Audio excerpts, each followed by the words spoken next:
Hello, this is an auditor here, and this time I'd like to speak on wants and needs and how they betray themselves in the first world. Now, needs: water, food, clothing, shelter, the things necessary for survival. Wants: things that are designed for comfort in life, but not necessary for survival.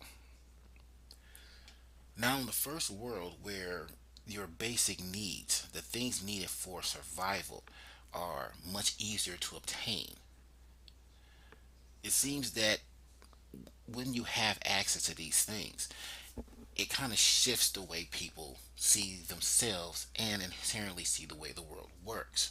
See, being born into privilege means that's all you know is privilege. So you get to look more inward, more selfishly for the things that now you want to gain, the additional comforts you want to have.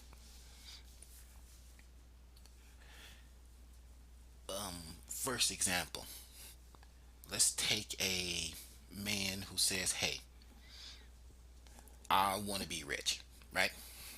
So we already start off with a one. I want to be rich. He wants to attain so much material wealth. So he says, "Well, I need this job." No, you don't need this job. That job that you're going for is required for you to reach your goal.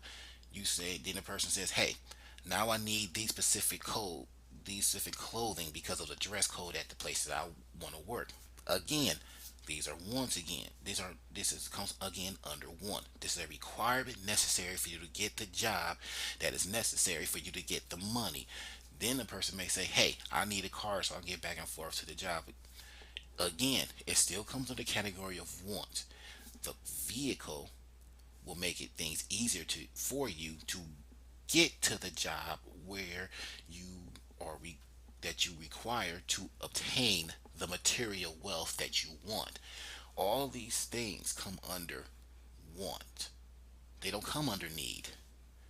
Now you may say, "Hey, wait a minute, according to your example in the first world, well, to buy things you need money.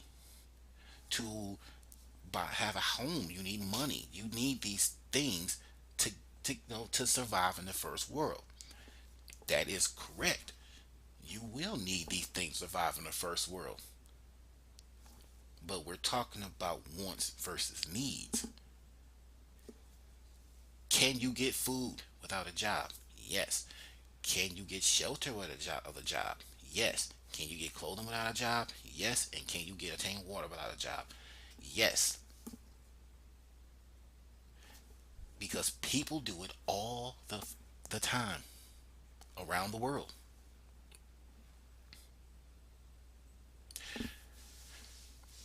So, as we continue on and looking at the way a culture molds itself around this, now we're in a position where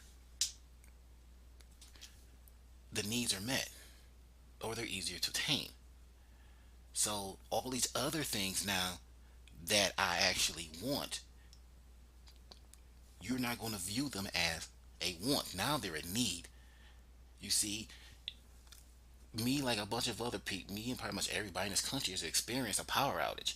And when you hear people talk, when you probably think to yourself, "I need my power. I need my lights. I need my television. I need to charge my phone. I'm needed to turn on my stove." All these things, these comforts, these privileges of where you would live, you're looking at them as a need, but they're not. There are people around the world who live without power.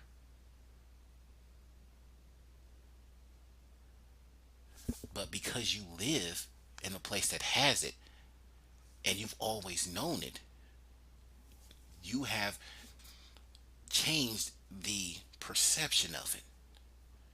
My world runs on power, therefore I need power. No, because if all the power eliminated right now, you would still survive. You would keep on living. Now you may say to yourself, "Okay, I kind of understand what you're saying. Yeah, we have a nice little privileged, nice, more cushy lifestyle than some other people who may, you know, have to deal with a lot more. But come on, man, is it really that bad? To kind of, well, we have to want a lot of things and kind of look at them as needs. Is it really be that bad? Well, yes, yes, it is. Because you see, when people begin looking at wants as needs, and you have a system designed to do things like governments of the first world, that's when you have a giant problem. Because these same people who begin to have this more selfish look at the world are now in charge of things. These people can be corrupted, they can be manipulated. Example of the US presidential race. Everybody's always talking about what somebody's going to get, not about what can be done to benefit the country as a whole. No, it's about what you can get.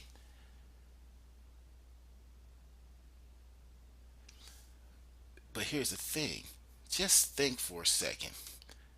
Do you think these politicians will speak in that same way if, let's just say, they weren't part of a culture where the basic needs are easier to obtain? Do you think these same people will be still saying these same things about, hey, if I'm in charge, you're going to get this, if everybody had to go out there and every day, and if you didn't hunt, you didn't eat. If you didn't gather berries, you didn't eat. If you didn't go out there and find yourself a source of water, you didn't drink. If you didn't build yourself a home or find a cave, you didn't have shelter. If you didn't have the skill to weave something together, or hell, make leather out of something, you didn't wear clothes. Do you think they'd be talking this way? No. They'll be saying things of the nature of, hey, this is my plan to try to bring everybody together so that we can all do great. Not you're going to get this and you're going to get this and yay you. It's going to be, this is what we need to do because we need to survive. Wants and needs. Now, all this is to sit there and say that it's not bad to want things. Wanting things is a part of what we are as a species. Actually, it's a part of a lot of species. It's a it's a part of our instinct. It's a way to help us move forward. It's a way to help us survive. But just like water, which is the elixir of life, you can't go a week without water. You won't survive. But if you drink too much water, you can die. It's all about balance, people. In all things, there must be balance. We must balance our wants with our needs. Because if we don't, all we'll do is pull ourselves apart. Because if you're thinking about you, you're not thinking about anybody else. Now, this is me using my right to free speech. Don't forget to use yours too.